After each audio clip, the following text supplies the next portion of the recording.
రోజు అమ్మగారు ఇంటికి తిరిగి వచ్చేస్తాలు. Honey I'm coming. హనీ ఊరి నుంచి చాలా రోజుల తర్వాత మన ఇంటికి వెళ్తున్నాం కదా. పాపం సీత ఒక్కరితే ఉంది, ఏం చేస్తుందో ఏంటో.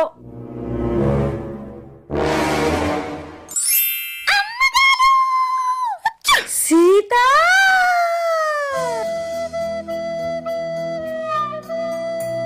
మీరేంటో మీ విధానాలేంటో ఇప్పటికి నాకు అర్థం అవరో బాబు. అవునే సీత, నేనంటే మా ఊరెళ్ళి వస్తున్నాను, నువ్వెక్కడి నుంచి వస్తున్నావు? మీకేనే టూలుంది, నాకు లేదేటి, నేను మా ఊళ్ళెళ్ళాను. పోన్లే మంచి పని చేసావు గానీ పదింటికి వెళ్దాం. సీత తాళం ఇవ్వు. తాళం లేదు. తాళం లేదా? ఏం చేసావు? మీలే కదమ్మగాలు తాళం ఎవరికి కనబడకూడదన్నాలు, అందుకే కళ్ళు మూసుకొని ఇలా ఇసిలేసాను. అయిందా? బాగైందా?